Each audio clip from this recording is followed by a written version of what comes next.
The morning fog rolled through the narrow cobblestone streets of Millbrook, a quaint market town in the Yorkshire Dales, as Sarah Fletcher flipped the sign of the Rustic Bean Cafe from closed to open.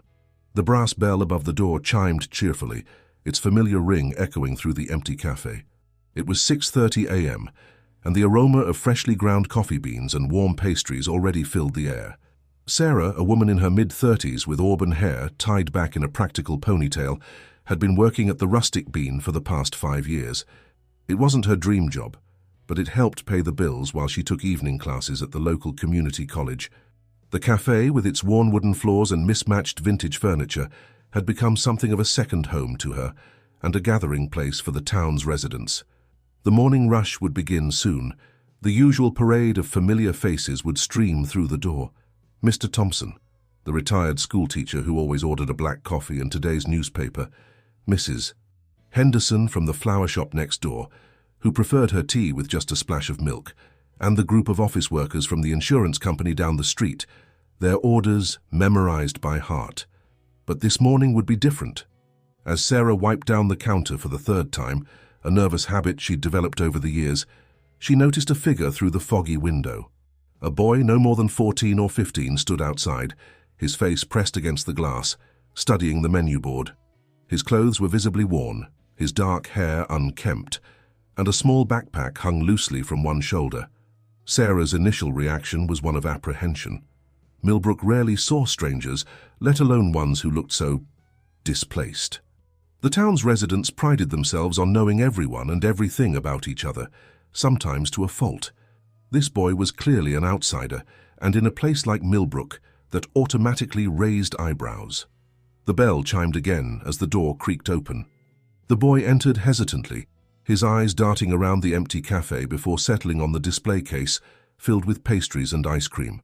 Despite his disheveled appearance, there was something dignified about the way he carried himself. His shoulders were straight and his eyes, though cautious, held a quiet determination. "Good morning," he said softly, his voice carrying a slight tremor that betrayed his nervousness. Sarah nodded curtly, her hand unconsciously tightening around the cloth she'd been using to clean the counter. "Can I help you?" she asked, her tone more clipped than usual. The boy approached the counter, his fingers fidgeting with what appeared to be a few crumpled bills in his hand. "Could I?" he started, then cleared his throat and started again, this time with more confidence. "Could I please have a scoop of vanilla ice cream?" Sarah glanced at the clock on the wall. "Ice cream? At 6:30 in the morning?" The boy's cheeks flushed slightly, but he maintained his composure. "Yes, please. The vanilla one, if that's all right." There was something in his voice, a mixture of politeness and dignity, that made Sarah pause. She'd served thousands of customers over the years, but something about this interaction felt different. The boy wasn't just asking for ice cream, he was asking for a chance to be treated like anyone else. As she scooped the ice cream into a small paper cup, Sarah watched from the corner of her eye as the boy carefully counted out his money. When she placed the ice cream on the counter, he handed her £2, the exact amount, and then, to her surprise, pulled out another pound coin. "This is for you," he said, placing the extra coin on the counter. "For your service." Sarah stared at the tip, then at the boy. His clothes might have been worn, but his gesture spoke of a generosity that transcended his circumstances. In that moment, she felt a sharp pang of shame for her initial judgment. The boy took his ice cream and walked to one of the window seats, settling into the cushioned chair with a quiet sigh of contentment. As he took his first spoonful, his face lit up with a simple joy that made him look his age. Just a child, really, seeking a small moment of happiness. Sarah picked up the pound coin he'd left as a tip, turning it over in her hand. The metal felt heavy with meaning. In all her years of serving the wealthy professionals and middle-class residents of Millbrook, few had shown such genuine appreciation for her service. The morning light was growing stronger now, cutting through the fog and casting long shadows across the cafe floor. As Sarah watched the boy savor each spoonful of ice cream, she realized that sometimes the most profound lessons come from the most unexpected sources, and sometimes it takes a stranger to help us see our own prejudices clearly. The brass bell chimed again as Mr. Thompson entered for his morning coffee, right on schedule. But for once, Sarah's attention remained fixed on the quiet boy by the window, whose simple act of kindness had just begun to crack the foundations of her preconceptions. Sarah couldn't shake the feeling that had settled over her since the boy's gesture. As the morning rush began to fill the rustic bean with its usual chatter and clinking of cups, she found her gaze repeatedly drawn to his corner by the window. He was still there, making that small cup of ice cream last as long as possible, watching the town come to life through the foggy glass. Mr. Thompson, settling into his usual spot with his coffee and newspaper, noticed her distraction. "Everything all right, Sarah?" he asked, peering over his reading glasses. His eyes followed her gaze to the boy, and his expression softened with understanding. "I've made a mistake, Mr. Thompson," she confided, leaning against the counter. "That boy, he gave me his last pound as a tip." She pulled the coin from her apron pocket, where she'd been carrying it like a reminder of her prejudice. The retired schoolteacher set down his newspaper, studying the young stranger with the practiced eye of someone who'd spent decades working with children. "You know," he said thoughtfully, "in my 30 years of teaching, I learned that the ones who have the least often give the most."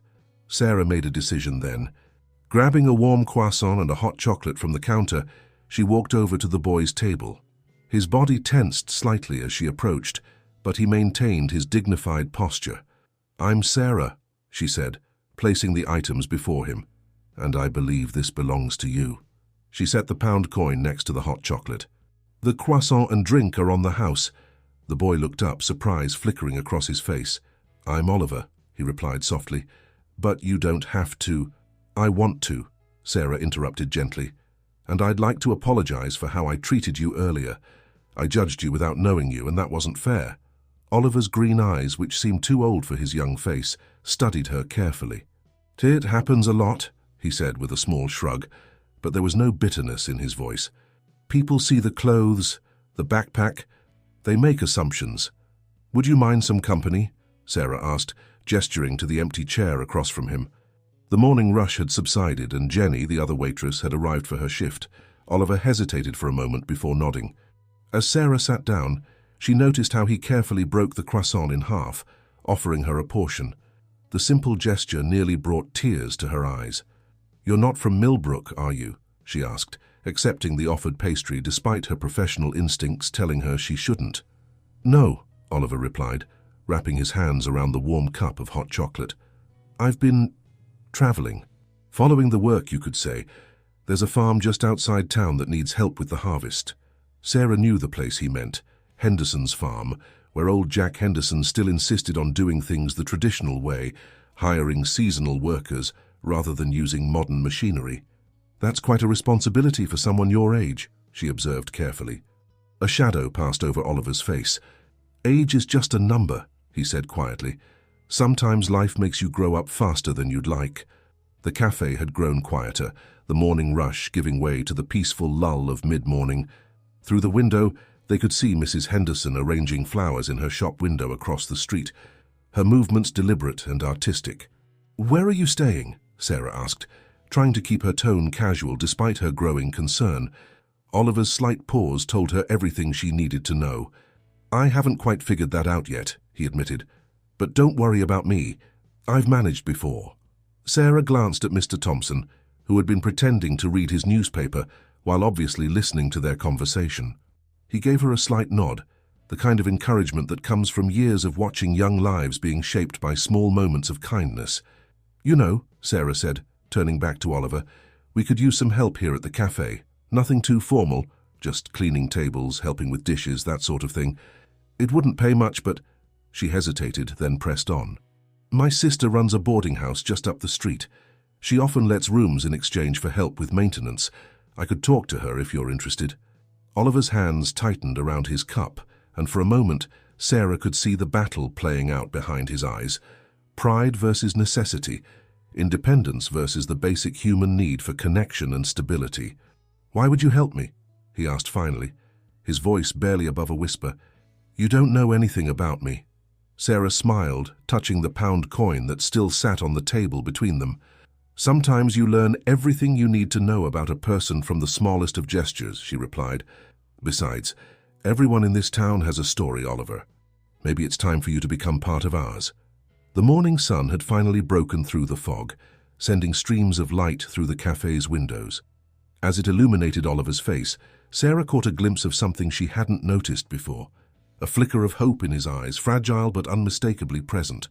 Margaret Fletcher's boarding house stood 3 streets away from the Rustic Bean, a sturdy Victorian building with ivy climbing its red brick walls and white-trimmed windows that seemed to wink in the afternoon sun. As Sarah led Oliver up the front steps later that day, she couldn't help but notice how he hung back slightly, as if unsure whether he belonged in such a proper-looking place.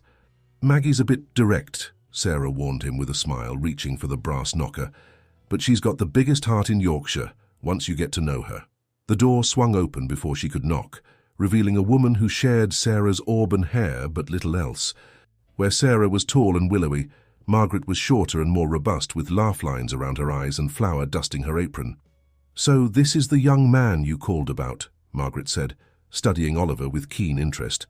Her eyes took in everything: the worn clothes, the careful posture, the way he met her gaze steadily despite his obvious nervousness. "Oliver, this is my sister Margaret," Sarah introduced them. "Maggie, this is Oliver." "Well, don't stand there letting the heat out," Margaret declared, stepping aside. "Come in, both of you. I've just put the kettle on." The interior of the boarding house was warm and inviting, with well-worn furniture that spoke of comfort rather than luxury. Family photos lined the walls, and the smell of fresh-baked bread wafted from the kitchen. Oliver followed the Fletcher sisters down the hallway, his backpack clutched tightly to his chest like a shield. In the kitchen, Margaret poured tea into 3 mismatched cups, while Sarah explained their proposition. Oliver sat quietly, his hands wrapped around the warm cup, taking in every detail of the cozy room: the herbs growing in windowsill pots, the collection of cookbooks with dog-eared pages, the calendar filled with neat notations of guests' arrivals and departures. "So," Margaret said finally after Sarah had finished speaking, "you're looking for work, are you?" "Yes, ma'am," Oliver replied. "I'm stronger than I look, and I learn quickly. I can fix things too. I worked maintenance at a hotel in Leeds for a while." Margaret raised an eyebrow. "Leeds? That's quite a way from here. Where's your family, love?" Oliver's fingers tightened around his teacup. "They're not in the picture anymore," he said carefully, "but I manage fine on my own." The sisters exchanged a glance, years of unspoken communication passing between them. Margaret reached for the biscuit tin, placing it deliberately in front of Oliver. "You know," she said, her tone casual but her eyes sharp, "I've got a room on the 3rd floor. Bit small, needs some work. Paint's peeling something awful and the radiator makes more noise than heat most days. Previous tenant left months ago because of it, and I haven't had the time or know-how to fix it properly." Oliver set down his cup, interest flickering across his face. "What kind of noise does the radiator make?" "Sort of a clanking when it bothers to work at all. Sounds like there's a trapped ghost up there, if you ask me." "Might be air in the system," Oliver suggested, "or a faulty valve. I could take a look if you'd like." Margaret smiled. "Tell you what, you fix that radiator, help me keep this old place from falling apart, and the room's yours. Sarah says you'll be helping at the cafe too."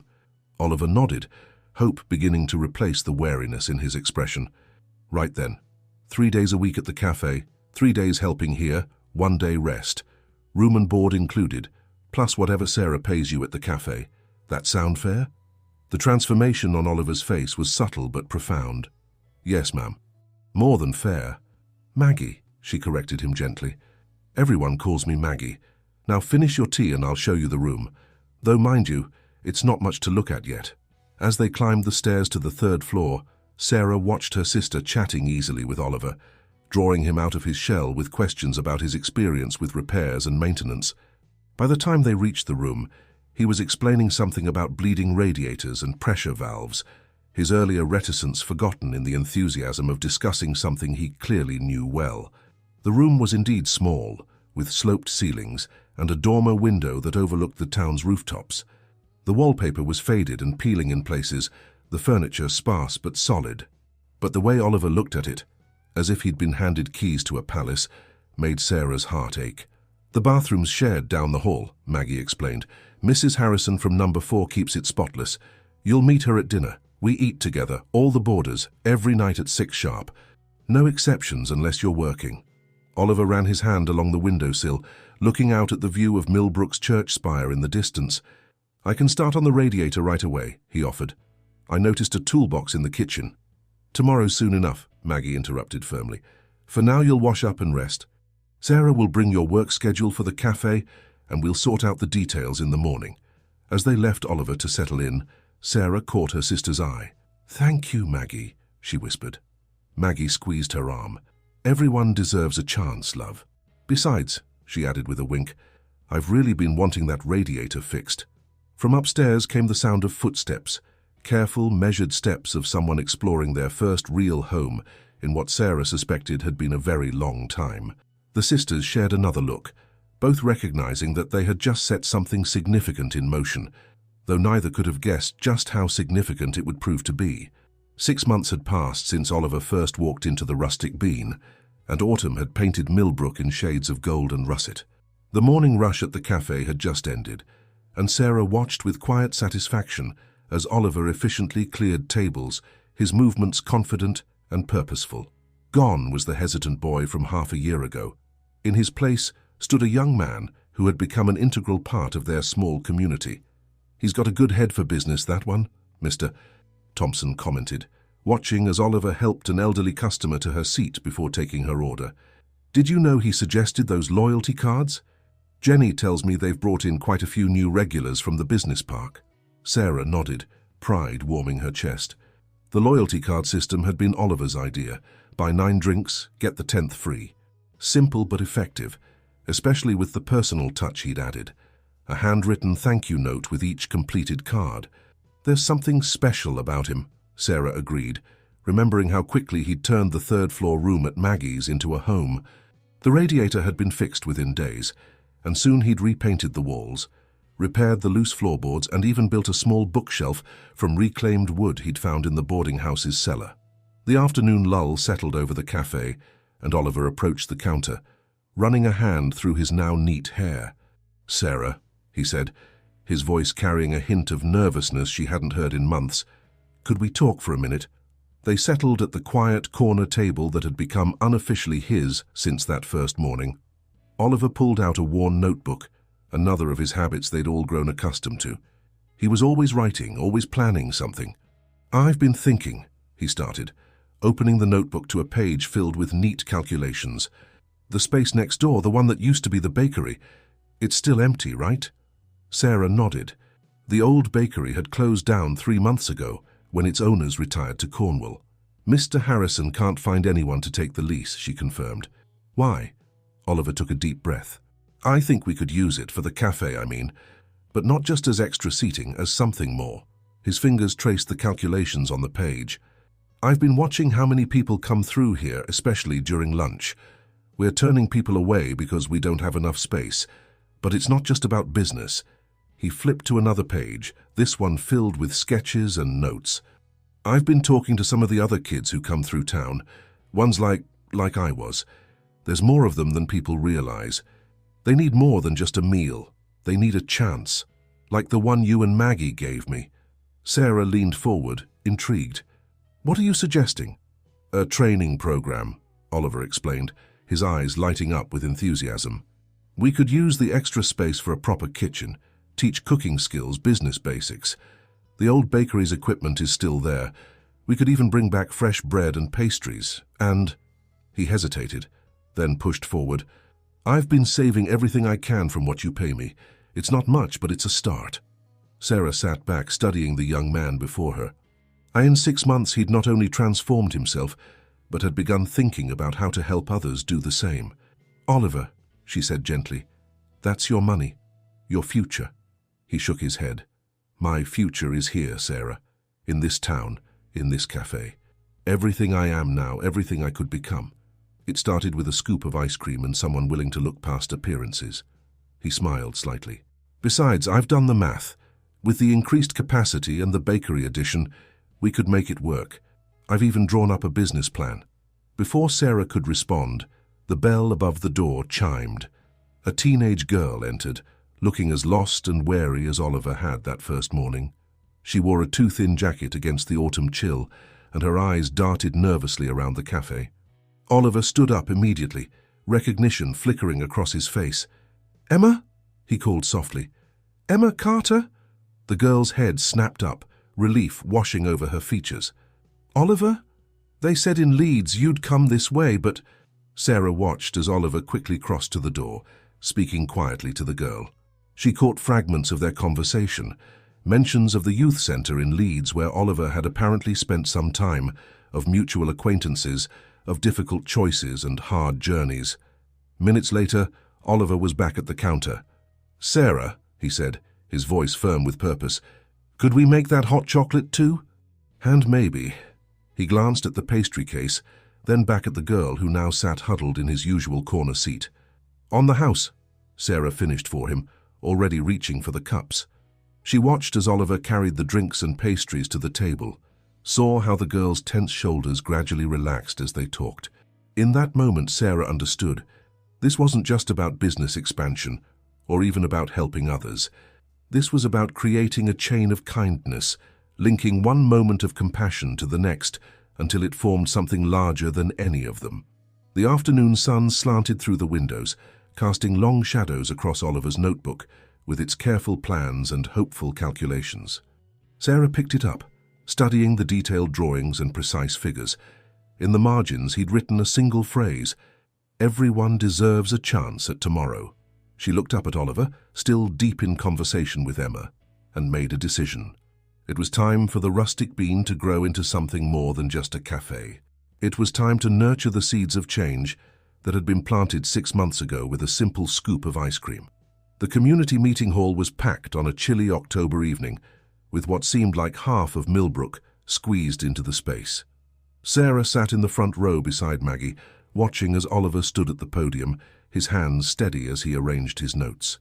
In the 3 weeks since he'd first shared his idea, things had moved with surprising speed. Mr. Thompson sat on Oliver's other side, a stack of documents before him. The retired schoolteacher had taken on the role of unofficial mentor, helping Oliver refine his business proposal and navigate the complexities of local regulations. Emma, now settled into Maggie's boarding house and working part-time at the cafe, sat in the back row with Jenny, both offering encouraging smiles. "Good evening, everyone," Oliver began, his voice clear and confident despite the crowd. "Thank you all for coming. As many of you know, I arrived in Millbrook 6 months ago with nothing but a backpack and enough change for an ice cream." He paused, sharing a meaningful look with Sarah. "What I found here was more than just a meal. I found a community that was willing to give someone a chance." The room fell silent as Oliver outlined his vision for the expanded cafe and training program. Using carefully prepared slides, he showed how the old bakery space could be renovated, explained the training curriculum he'd developed with help from the local vocational college, and presented the financial projections Mr. Thompson had helped him polish. "But this isn't just about business," Oliver continued, his passion evident in every word. "It's about creating opportunities. Every year, hundreds of young people find themselves in situations similar to mine. They have potential, skills, and dreams. They just need someone to believe in them." Mrs. Henderson, the flower shop owner, raised her hand. "Love, it's a beautiful idea, but where's the money coming from? Renovations aren't cheap and training programs need resources." Oliver nodded, having anticipated this question. "We've developed a 3-part funding strategy," he explained, turning to a new slide. "First, I'm investing my own savings. 6 months of careful budgeting and extra work at both the cafe and boarding house. Second, we're applying for community development grants. Mr. Thompson has already identified several we qualify for. And third," he paused, taking a deep breath, "we're proposing a community investment scheme." A murmur ran through the crowd as Oliver explained how local residents could purchase shares in the expanded business, becoming stakeholders in both the cafe's success and its social mission. Every investor would not only receive a share of the profits, but would be directly contributing to changing lives in our community. The questions came rapidly after that. How would they select candidates for the training program? What about liability insurance? Who would do the actual training? Oliver answered each one thoughtfully, referring to his meticulous research and planning. Then Jack Henderson, the farmer who'd given Oliver his first odd job, stood up. "I've got a question for you, lad," he said, his weathered face serious. "Why Millbrook? Why not take this idea to a bigger city where there might be more need, more resources?" Oliver's response was immediate and heartfelt. "Because Millbrook showed me that the size of a community isn't measured in population numbers. It's measured in the size of its heart. In a bigger city, this might be just another program. Here it can be a model for how small communities can create big changes. The meeting continued for another hour, with various community members offering suggestions, asking questions, and gradually warming to the idea. Mrs. Harrison from the boarding house volunteered to teach baking skills. The local bank manager expressed interest in providing financial literacy workshops. Even the town council representative seemed cautiously optimistic about fast-tracking the necessary permits. As the crowd began to disperse, Sarah noticed Emma approaching Oliver with tears in her eyes. "You did this for us, didn't you?" she asked quietly. "For all the others like us?" Oliver shook his head. "No, Emma. We're doing this together. All of us. That's what makes it different." Later that evening, as Sarah and Maggie helped Oliver and Emma clear up the meeting hall, Mr. Thompson approached with a thick envelope. "The first grant application," he announced, handing it to Oliver. "Ready for your signature?" Oliver stared at the envelope for a long moment. "It's really happening, isn't it?" he said softly.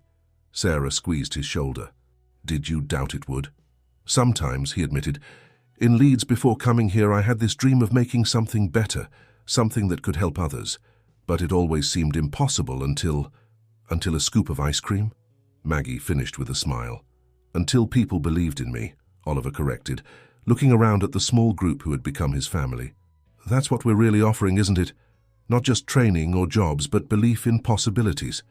As they walked back through the darkening streets, past the cafe with its closed sign and the empty bakery next door waiting for its new purpose, Sarah realized that Oliver had given them something too, a reminder that sometimes the biggest dreams start with the smallest gestures of kindness.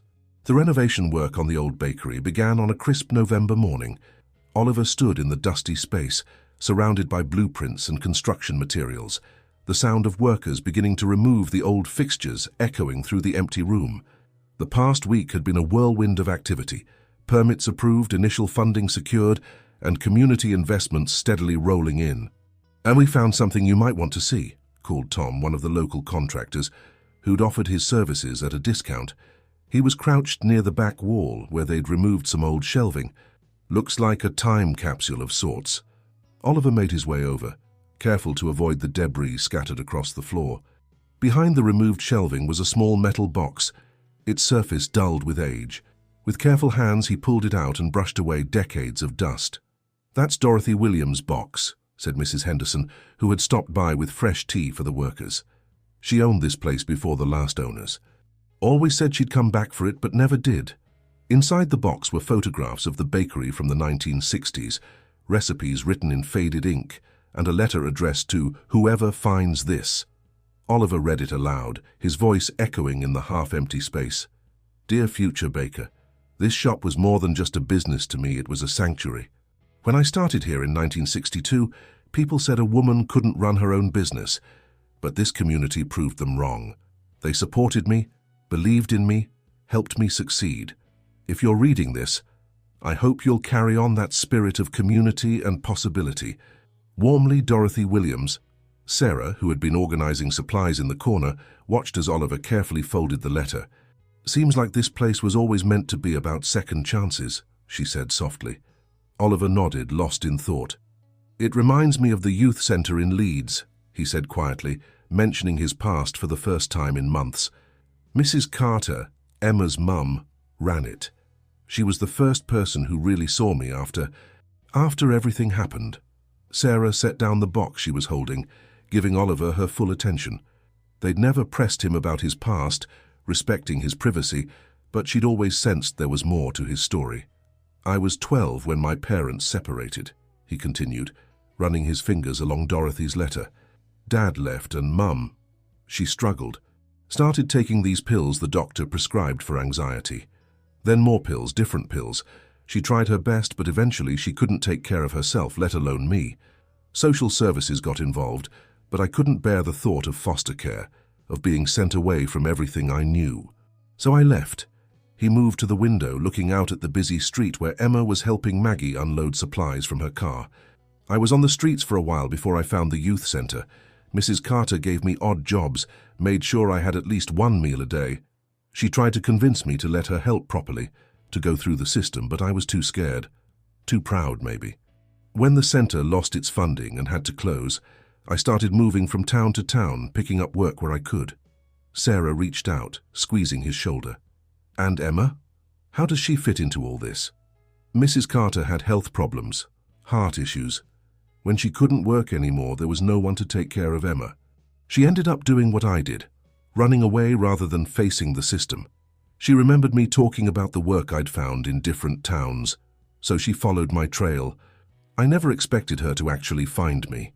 Oliver turned back to the room, his eyes taking in the renovation work with renewed purpose. That's why this has to work, Sarah.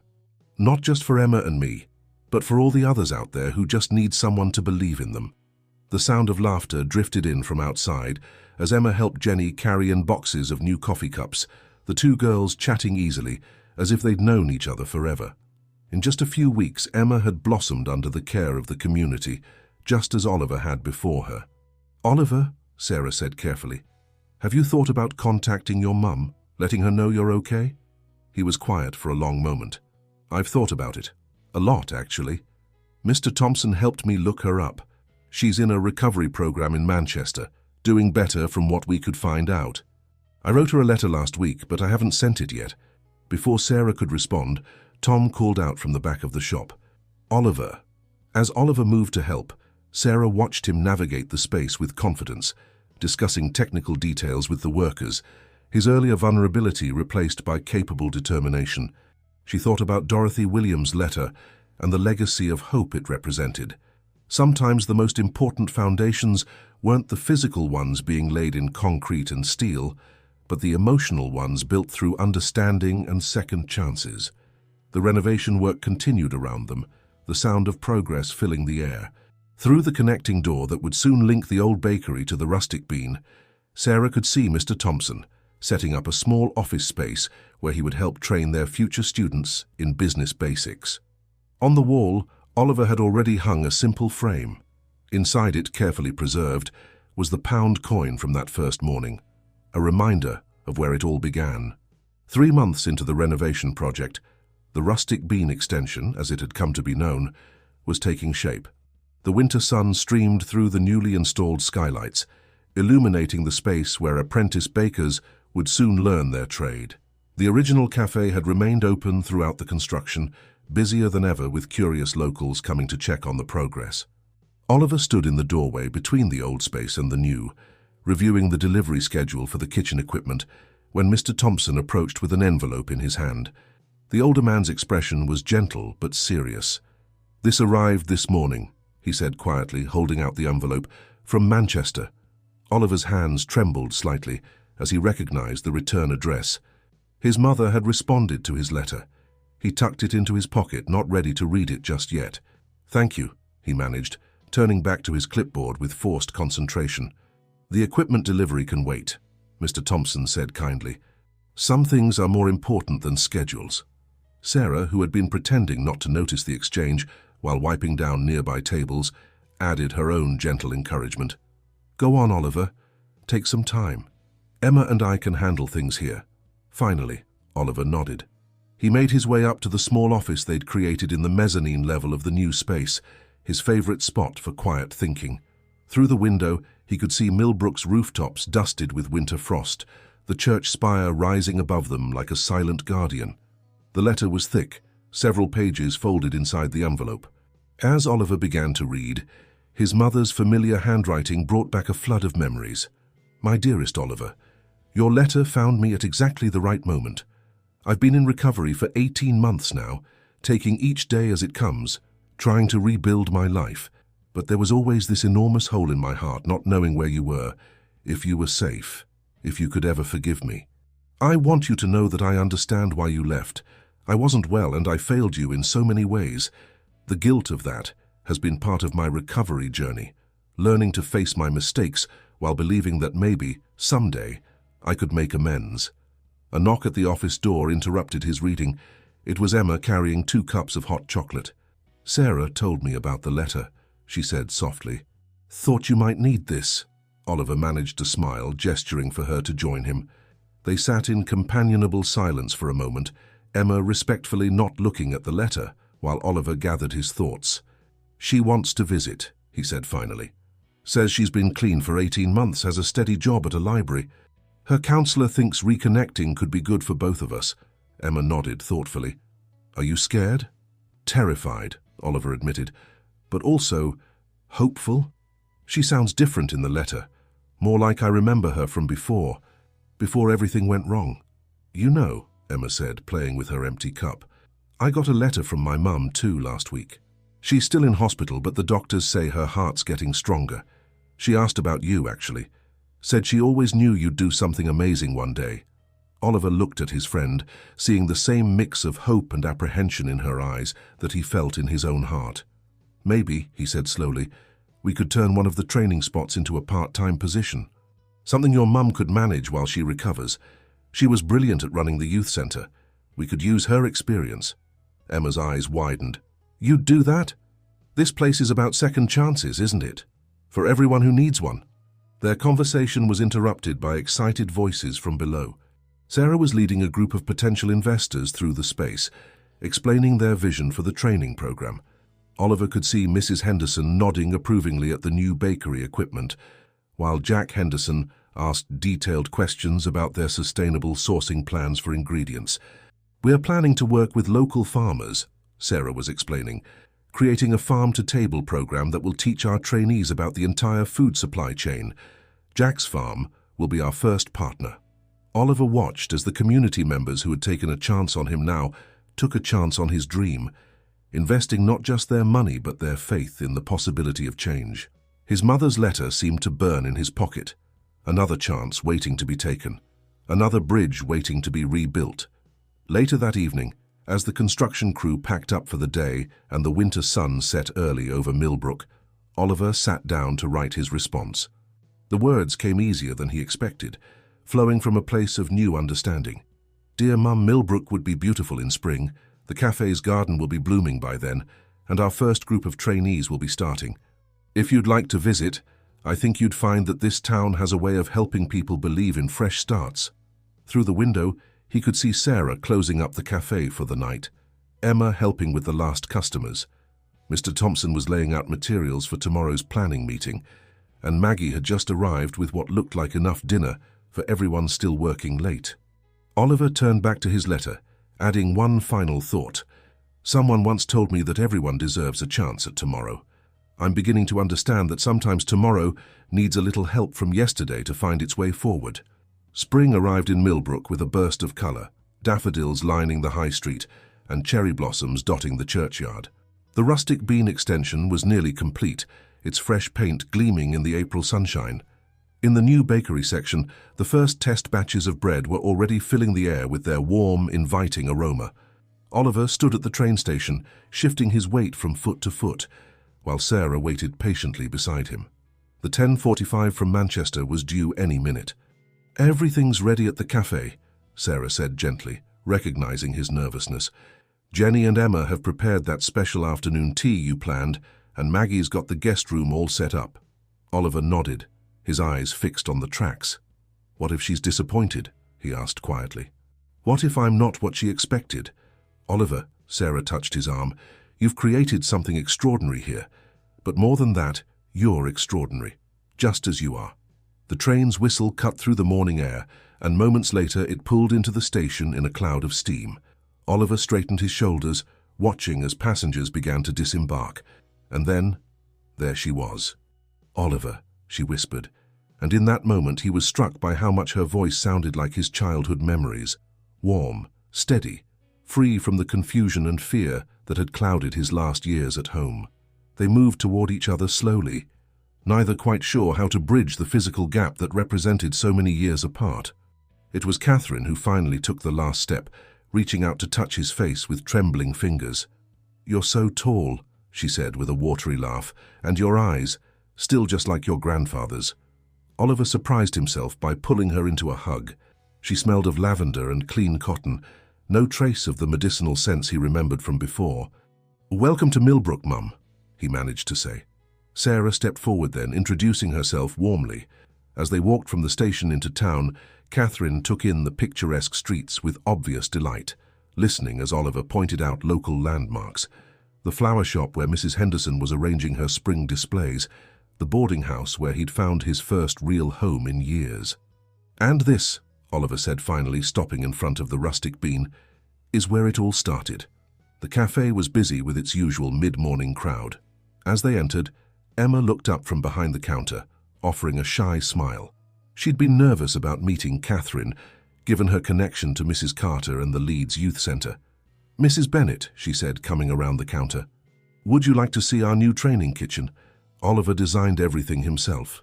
"This is incredible," Catherine breathed, taking it all in. Her eyes landed on a framed coin mounted near the entrance. "What's that?"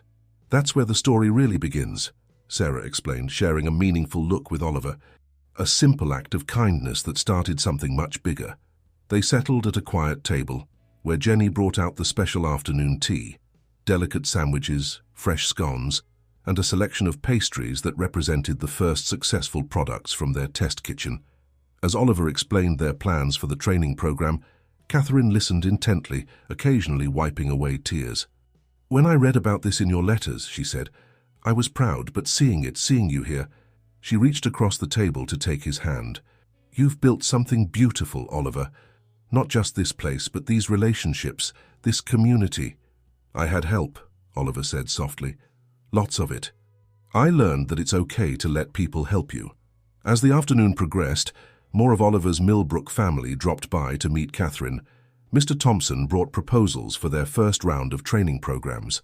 Maggie came to confirm dinner arrangements. Even Jack Henderson stopped in, proudly showing Catherine the herbs they'd started growing in the cafe's new kitchen garden. "Your boy's got a good head on his shoulders," Jack told her, "and a bigger heart than most. He's helping us old folks see things in new ways." Later, as the sun began to set and the cafe quieted, Oliver found himself alone with his mother in the new bakery space. She was studying the wall of photographs again, particularly one that showed Oliver and Emma teaching a cooking class to local children. "I have something to confess," Catherine said quietly. "When I first got your letter, I almost didn't respond. I was scared I'd lost the right to be part of your life, but my counselor said something that gave me courage. She said that sometimes the bravest thing we can do is accept the forgiveness that's being offered to us." Oliver joined her at the wall, looking at the photos that documented his journey. "I learned something here in Millbrook," he said, "about how change happens. It's not always big moments, sometimes it's just small choices one after another, like choosing to serve ice cream to a stranger, or choosing to answer a letter." "I'd like that," Oliver replied. Through the window he could see Sarah and Emma closing up the cafe, while Maggie waited to walk them all back to the boarding house for dinner. His past and present were converging in ways he'd never imagined possible, creating new possibilities for tomorrow. The morning of the grand opening dawned bright and clear, a perfect June day. Oliver stood in the new kitchen at 5 a.m., preparing the first batch of bread with Emma and their inaugural class of 3 trainees. The smell of yeast and possibility filled the air as sunlight began to stream through the skylights. "Remember," Oliver explained, demonstrating the kneading technique, "bread is about patience as much as skill. You can't rush the process." He looked at each of his students. Michael, a shy 17-year-old who'd been sleeping rough in York before finding his way to Millbrook. Claire, a single mother rebuilding her life after leaving a difficult situation. And David, a veteran struggling to find his place in civilian life. "Just like this program," Emma added, sharing a knowing look with Oliver. "It's about taking the time to do things right." The weeks following Catherine's visit had been transformative. She'd stayed in Millbrook for a fortnight, helping them refine their training curriculum based on her experience from the Leeds Youth Centre. Her library background proved invaluable as they developed educational materials, and her own recovery journey offered a powerful testament to the possibility of change. Sarah arrived at 6, stopping in the doorway to watch the scene before her. Oliver moved confidently between his students, offering guidance and encouragement. He'd grown into his role as a teacher naturally, his own experiences lending authenticity to his instructions. "The mayor's coming at 10 for the official opening," she reminded them, "and the BBC Yorkshire crew will be here at 9 to set up." The local media attention had caught them all by surprise. What started as a small story in the Millbrook Gazette had caught the eye of regional news outlets, attracted by the unique combination of community investment, social enterprise, and personal redemption. "Did your mum's train get in okay?" Sarah asked Oliver as they prepared the cafe for the day ahead. Yes, she and Mrs. Carter arrived last night. Maggie's got them both settled at the boarding house. He smiled, still amazed at how life had come full circle. Emma's mother, recovering well from her heart surgery, had become fast friends with Catherine during their phone conversations about the project. The morning rushed by in a blur of activity. By 9:30, the cafe was packed with supporters and well-wishers. The news crew set up their equipment, while Jenny and the regular staff managed the growing crowd. Through the windows, Oliver could see more people gathering on the street. "Ready?" Sarah asked, straightening his apron as the mayor arrived. Oliver looked around at what they'd created. The original cafe space flowed seamlessly into the new training area. The walls were lined with photographs documenting their journey, and a new plaque honored Dorothy Williams's legacy. The demonstration kitchen gleamed, ready for its first official class. Most importantly, he saw the faces of his community, the people who had believed in him in this dream. The mayor's speech was mercifully brief, focusing on the power of community investment in social change. When it was Oliver's turn to speak, he felt surprisingly calm. "A year ago," he began, "I walked into this cafe with just enough change for an ice cream. What I found here was worth far more. I found people willing to look past appearances and see potential." He gestured to his students standing proudly in their new uniforms. "Today, we're not just opening a training program. We're opening doors of opportunity, extending the same chance I was given to others who need it." As if on cue, the bell above the cafe door chimed. A young woman entered hesitantly, carrying a small backpack, another wanderer drawn by the promise of warmth and possibility. Emma noticed her first and immediately moved to welcome her, offering a warm smile and a fresh cup of coffee. The official ceremonies continued, but Oliver's attention kept drifting to the new arrival, watching as Emma gently explained the program, seeing the first glimmer of hope appear in the stranger's eyes. This was what it was all about, creating a space where change felt possible, where second chances were real. Later that afternoon, as the crowds thinned and the news crew packed up their equipment, Oliver found a quiet moment with Catherine and Mrs. Carter. They sat in what had become his favorite corner, sharing fresh bread and memories. "I remember when you first came to the youth center," Mrs. Carter said, her eyes twinkling. "So determined to be self-sufficient, but so hungry for connection. Look at you now, building bridges for others to cross." Through the connecting door, Oliver could see his students cleaning up from their first day, joking and chatting comfortably with each other. Claire was teaching David her grandmother's secret for cleaning copper pots, while Michael carefully wrote down the day's lessons in a new notebook, a gift from Mr. Thompson. "You know what Dorothy Williams wrote in her letter?" Oliver said, thinking of the time capsule they'd found. "She said this place was always meant to be a sanctuary. I think she'd be proud to see it becoming that again, in a new way." Sarah appeared with fresh tea, settling into the conversation easily. "Have you seen the enrollment inquiries for the next class?" she asked. "Word's spreading faster than we expected." Oliver nodded, unsurprised. In a world that often felt disconnected and uncertain, people were hungry for more than just food. They were hungry for community, for purpose, for the chance to rebuild their lives in a supportive environment. As the summer evening light filled the cafe with a golden glow, Oliver watched his two worlds merge seamlessly, his Millbrook family and his original one, all united in this space of new beginnings. The aroma of fresh bread still filled the air, mixing with coffee and conversation, hope and possibility. 5 years had passed since the grand opening of the Rustic Bean extension, and the changes in Millbrook were profound. The once quiet cafe had become the heart of a movement that spread far beyond the town's borders. Oliver stood at the window of his office, the same mezzanine space where he'd first read his mother's letter, watching the bustling scene below. The training kitchen was alive with activity as the 12th class of students prepared for their graduation ceremony. Through the windows, he could see the community garden that now occupied what had once been an empty lot behind the building. Jack Henderson's grandson was teaching a group of trainees about sustainable farming practices, the raised beds bursting with herbs and vegetables. "Oliver?" Emma's voice drew his attention. She'd grown into a confident young woman, now serving as the program's Director of Student Services. "The documentary crew is here. They want to do your interview first." The BBC had returned to film a follow-up piece about what they called the Millbrook model, a community-based approach to social change that had caught the attention of policymakers and social entrepreneurs across the country. 3 other towns had already replicated their program, with more in the planning stages. Thanks, Emma. How's your mum settling into the new role? Mrs. Carter had recently taken over as head of their expanding education department, her experience with youth services proving invaluable as they developed new training modules. Her heart condition was stable now, and the purpose she found in the work seemed to energize her. She's in her element, Emma smiled. She's already planning the curriculum for the new business management course. The documentary crew set up in the original cafe space, where the pound coin still hung in its frame, a reminder of where it all began. Sarah, now the overall operations director for their growing network of social enterprises, joined them for the interview. Tell us about the ripple effects you've seen, the interviewer asked, gesturing to the busy cafe around them. Oliver thought carefully before answering.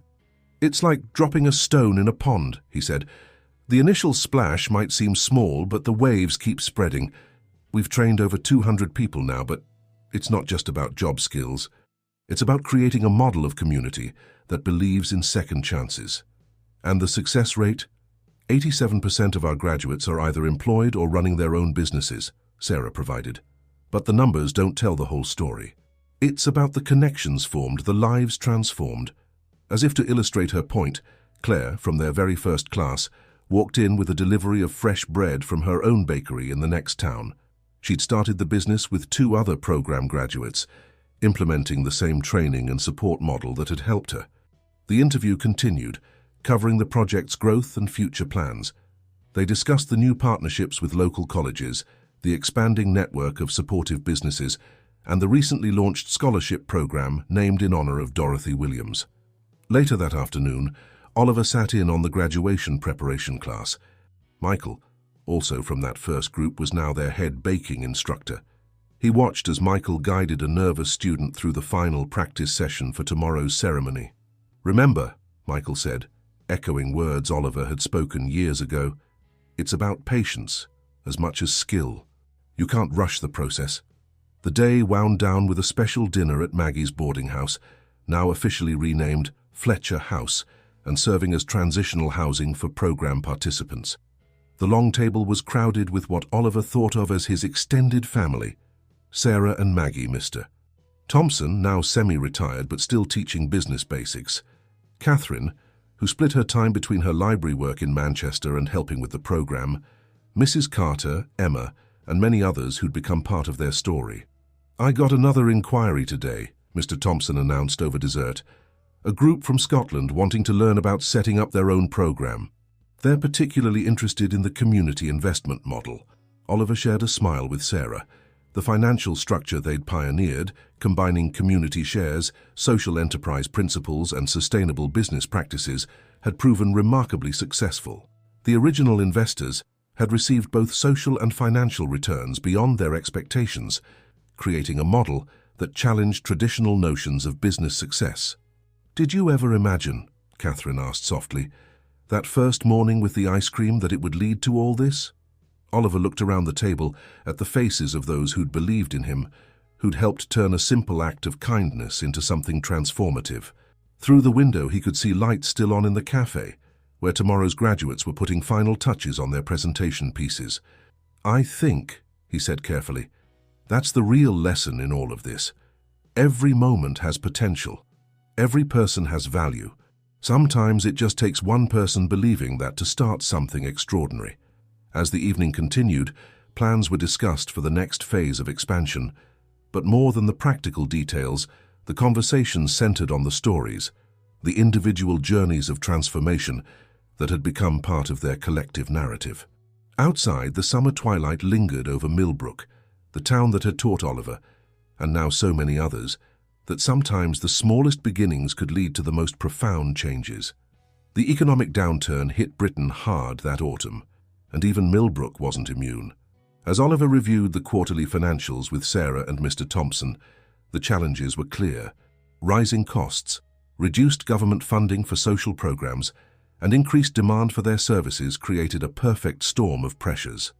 We've got 3 times the number of applicants for the winter program, Emma reported during their emergency board meeting. Most of them can't afford even the minimal contribution we usually request. The boardroom, once Dorothy Williams's apartment above the original cafe, had become their crisis center. Around the table sat the core team that had built their success: Oliver, Sarah, Emma, Mr. Thompson, Maggie, and representatives from their community investors. "We could reduce the program size," suggested one of the investors, though his tone indicated he didn't really support the idea. "Focus on those who can pay?" Oliver shook his head firmly. "That's exactly what we promised never to do. The whole point was to help those who need it most." "But the numbers don't lie," Sarah said gently, pushing the financial reports forward. "We're facing a 30% increase in operating costs, and our regular funding sources are stretched thin." The room fell silent, the only sound the distant hum of activity from the cafe below, where their current class of trainees continued their work, unaware of the crisis brewing above. Then Claire, who joined the board after starting her successful bakery, spoke up. "What if we turned this challenge into an opportunity?" All eyes turned to her. "Remember what Oliver always says about ripple effects? Maybe it's time to create some new ones." Over the next hour, a plan emerged. Ambitious, perhaps even risky, but true to their founding principles. They would launch what they called the Community Kitchen Initiative. The plan was multifaceted. First, they would expand their community garden program, partnering with Jack Henderson's farm to teach sustainable agriculture alongside their culinary training. This would help reduce food costs while providing additional educational opportunities. Second, they would introduce a pay-what-you-can model for their cafe services, trusting in the community's sense of fairness and mutual support. Those who could afford to pay more would help subsidize those who couldn't. Third, and most ambitiously, they would reach out to their graduate network, now hundreds strong, to create a support system for new trainees. "It's risky, Mr. Thompson admitted, "but it's also exactly what we've been teaching all along, that community support can transform challenges into opportunities." The implementation began immediately. Oliver found himself working longer hours than he had since the project's early days. But there was something energizing about facing this new challenge. It reminded him of that first morning in the cafe, when everything seemed impossible yet full of potential. The response from their graduates exceeded all expectations. Claire offered to provide bread-making workshops. Michael organized a mentorship program. Even David, their shy veteran from the first class who now ran a successful catering company, volunteered his services. One morning, about a month into their new initiative, Oliver arrived early to find a line outside the cafe. His heart sank, thinking people were there to complain about the new payment system. Instead, he found local residents waiting to sign up for their new community garden volunteer program. "We saw the notice in the Gazette," Mrs. Henderson explained, her gardening gloves already on, "about helping to grow food for the training program. Well, we've got green thumbs and time, might as well put them to good use." Inside the cafe, the pay-what-you-can system had created unexpected connections. Oliver watched as a businessman paid for his own coffee and left enough to cover 10 more. "For whoever needs them," he said simply. Throughout the day, people from all walks of life sat together, sharing tables and stories in a way they never had before. The training program itself evolved, incorporating new elements born of necessity. Students learned about sustainable food systems, community organizing, and social enterprise alongside their culinary skills. The challenging times had forced them to innovate, and in doing so, they'd made their program stronger. Late one evening, as Oliver was closing up, he found Emma sitting in what had been his corner all those years ago. She was reading through letters from program applicants. "Listen to this," she said, her voice thick with emotion. "I don't have money to offer, but I have skills to share and a willingness to learn. Your program taught my brother that everyone has value. I hope you'll give me the same chance." Oliver sat down beside her, remembering his own first day, that single £1 he'd left as a tip. "You know what I've realized," he said quietly. "Sometimes the hardest times show us what we're really made of. This challenge isn't just testing our business model, it's testing our beliefs about community, about value, about what really matters." Through the window, they could see the lights of Millbrook twinkling in the early darkness of winter. The town had changed over the years, but its heart, its willingness to come together in tough times, remained the same. "We're not just surviving this," Emma said with sudden conviction. We're showing that there's another way to face hard times. Together. Oliver nodded, thinking of all the lives connected to this place, all the stories of transformation and hope. The economic challenges were real, but so was the strength of the community they'd built. In facing this test, they were writing a new chapter in their story, one that might prove to be their most important lesson yet. 2 years after their greatest challenge, the Rustic Bean was hosting a very special celebration. The cafe, training center, and community garden had not only survived the economic downturn, but had emerged stronger, their community kitchen initiative becoming a model studied by social enterprises across Europe. It was early morning, and Oliver stood behind the counter making ice cream. Not just any ice cream, vanilla specifically, the same flavor he'd ordered on that life-changing morning years ago.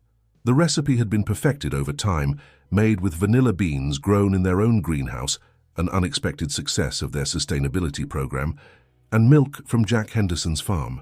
"Feels strange to be on this side of the counter," Sarah said, watching him work. She'd aged gracefully, the years adding wisdom to her warmth. "Hard to believe it's been 12 years. 12 years exactly," Oliver replied, putting the finishing touches on the display. Today was the anniversary of his first visit to the Rustic Bean, and they were marking it with a celebration that would bring together everyone who'd been part of their journey. The cafe had been transformed for the occasion. Photos lined the walls. Not just the old ones they'd always displayed, but new ones showing the evolution of their project. Dorothy Williams's letter from the time capsule had been framed alongside the original pound coin, telling the intertwined stories of 2 eras of transformation. As the morning progressed, familiar faces began to arrive. Catherine, now a full-time resident of Millbrook and head of their education outreach program, came early to help set up. She carried a scrapbook filled with newspaper clippings documenting their journey, including the recent feature in The Guardian about their innovative response to economic hardship. Mrs. Carter arrived with Emma, both wearing matching aprons from their new line of sustainable textile products, another successful offshoot of their expanding social enterprise network. They were deep in discussion about their latest project, a mobile training unit that would bring their program to rural communities.